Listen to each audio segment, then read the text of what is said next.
What is the best time to fast for a woman? Now, look, it's really sad, but we're living in a man's world. And this is why women were excluded from clinical trials because their hormones were seen as complicated, potentially messing up with the data, right? Office temperatures are set based on male metabolic rates, which is why women feel cold all the time.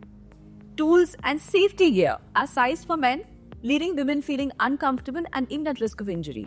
This male-centered approach to health and daily life creates a space where women struggle emotionally and physically.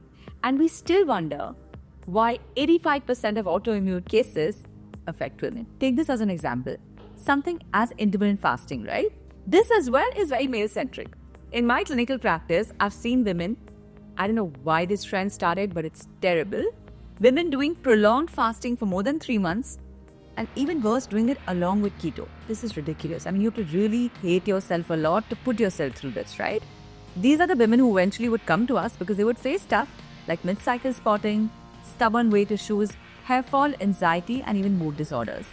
And this is when I tell them, listen, you cannot fast in all the phases of your cycle, right? There's a reason that we have these 4 different phases. We got to honor it. We got to respect it.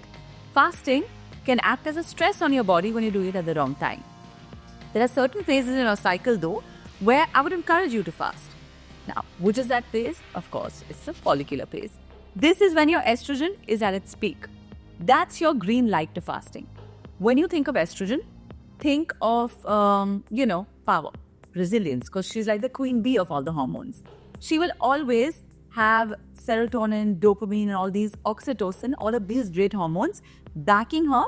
So you'll have more energy to do all of these things. And this is when you can actually do those longer fasts, I don't encourage 20 hours of fasting. But look, everyone's at their own pace, right? So I would say start with 15 or 18 hours. Now, during this phase, your insulin sensitivity is at its peak, right? Because Queen Bee is helping you with handling that extra fasting stress even more easily. And what is the worst time to fast? It's your luteal phase.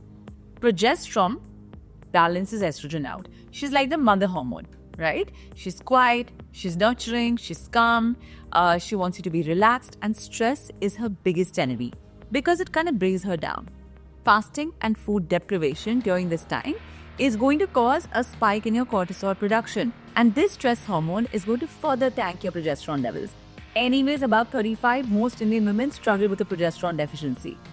Think of it like a hormonal tug of war, If cortisol is pulling hard, progesterone gets dragged down. During the late luteal phase, you can fast up to 8 hours and provide your body the necessary nourishment, calories, extra brownies here and there, try and make sure they're healthy. Do all of this stuff to deal with your cravings, bloating, and just that extra comfort that we need.